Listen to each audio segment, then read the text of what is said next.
that people have talked so much about because it was such a bizarre... It's so odd. And remember, Right. we spoke with Mark... We told you from the beginning that baby oil played a significant role in the whole Diddy scandal. The feds seized 1,000 bottles of baby oil, and it became a major topic of his lawyer on one of our documentaries, The Downfall of Diddy, on Tubi, and we asked him about it, and discussion because it was such a bizarre and odd detail. Remember, we spoke with Mark Ann, his lawyer, in one of our documentaries, The Downfall of Diddy, on Tubi. We asked him about it, and he didn't quite know how to respond. He made a joke about it, but now we know what one of the new accusers in a civil lawsuit is saying about the purpose of the baby oil, and it's not what we thought. This new accuser, who has filed under the name John Doe, claims the baby oil was laced. The purpose of applying it to people involved in these parties was, according to the lawsuit, to drug them. Specifically, this accuser says Diddy had the person slathered in baby oil that was laced with some kind of substance, though it's unclear if it was GHB or something else.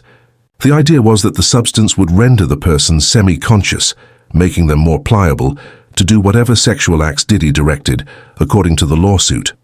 The lawsuit claims the accuser met Diddy in 2007. He was a Vegas adult male entertainer, hired for dances, but things soon turned into the infamous sex parties we've heard so much about. The accuser says the baby oil was applied all over him to the point that it was dripping off. After it was applied, he began feeling drowsy and disoriented, becoming more susceptible to the sexual actions Diddy allegedly directed. The lawsuit also mentions that Diddy was watching closely, though we won't go into further details as it's too graphic. The Fed's seizure of 1,000 bottles of baby oil, mentioned in the criminal indictment, initially seemed like a kink-shaming tactic, or a jab at Diddy's personal preferences. But if this baby oil was actually part of a method of drugging people, it would add a new dimension to the case. If the bottle was in fact tampered with, the question is, did they open a bottle, pour in the drug, and reseal it? And if so, was there a stockpile of this laced baby oil? We don't have all the details yet. The lawsuit was filed by the accuser, but we're unsure whether the feds have made contact with them. It's possible they shared this information with federal authorities. We're also unsure if the accuser was flown or transported by Diddy to any of these parties, though the lawsuit mentions the usual expense coverage for transportation. There's also another significant update. 2 other lawsuits were filed yesterday by 2 women. These lawsuits claim that both women went to a party at a famous club in New York in the 90s and later ended up at the Trump Tower penthouse. Both women allege that they were drugged and raped at Diddy's direction. The cases, though separate, were filed by the same lawyer, Tony Busby.